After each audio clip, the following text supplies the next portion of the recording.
Have you ever found yourself randomly staring into space, where you suddenly realise that your mind has drifted off into a daydream and your imagination is running away with itself? When I was at school, I was frequently told off by the teachers for doing this. Time and time again, they would tell me to concentrate, and this would make me snap out of it, but then about 5 minutes later, I'd find myself once again drifting off and becoming deeply immersed in my internal world. Well, what if that state of mind was not something that needed to be discouraged, to be snapped out of?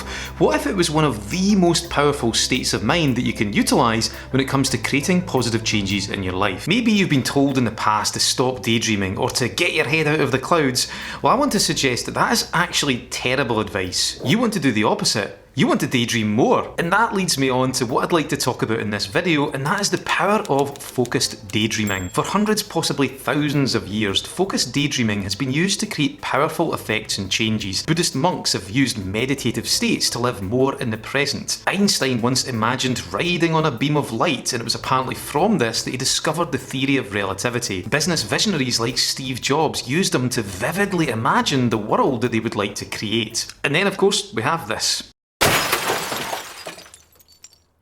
I mean, just why? But we are conditioned from a young age to believe that daydreaming is a bad thing, but really this is something we should be encouraging, something we should be nurturing and developing. So the technical term for this is what we call an altered state of consciousness, and in this video I want to explain what these are and why you urgently need to be incorporating them into your day-to-day life. So an altered state occurs whenever we take our attention from the many, from being fragmented and split, and then focus on a single element of experience and become deeply absorbed in it. Whenever we do this, our way of experiencing the world starts to alter, and crucially, how we use our brain starts to change. Instead of analysing, calculating and rationalising, we become deeply imaginative, infinitely more creative.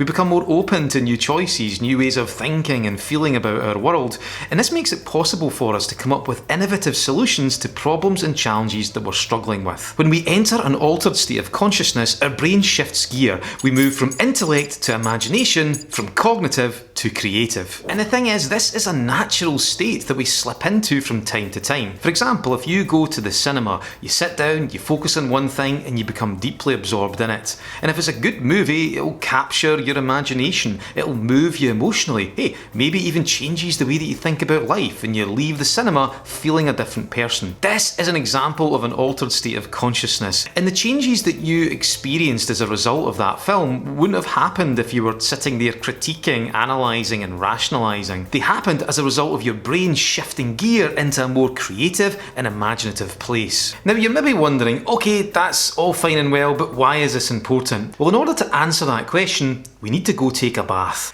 Are we really doing this? I hate baths. Okay, let's ditch the bath. But we are actually on the right track here, because one of the main reasons why you need to be incorporating altered states of consciousness into your life is because they create an incubation period. And we need incubation periods in order to activate our imagination, to get creative and to come up with solutions to our problems. You can't solve problems through analytical means alone. You got to get creative. So in order to explain this in a bit more depth, let's take a look at this guy. They're still there, so that's good feedback. So that chap is psychologist Mihai Csikszentmihalyi, who created the excellent book Flow: How to Achieve Happiness. So in his book, he outlines a 3-step creativity process that you can use to get insights into any problem you're experiencing. So it looks a little bit like this. Step 1, you want to work on the problem. So you want to gather information, you want to analyse, you want to focus on it. Then you move on to step 2, and this is where you enter the incubation period. So you just let all of that go. Stop trying to solve the problem, go and do something else. Something that causes your brain to shift gear and enter a more relaxed, imaginative and creative space. So classic examples could be going for a run or a walk in nature, or maybe you like to draw or to paint or to dance. You're looking to do something that involves a more right-brained experience, where you're not critiquing, analysing or trying to figure things out logically. You're just letting go into a nice relaxed activity that you enjoy. And then as a result of that, step 3 naturally happens. You experience an aha moment. You get a creative insight into the problem that you've been working on. By the way, that's why I was talking about baths earlier on, just in case you thought I'd totally lost it. So back to altered states of consciousness. The main reason why they are so important is because they create really powerful incubation periods that can then allow us to come up with all kinds of creative and innovative solutions to our problems that we would never have thought of if we were trying to analyse and critique them. As Einstein once said, imagination is often more powerful than knowledge. And hey, if we can't listen to this guy, who can we listen to? No, the moon is not real.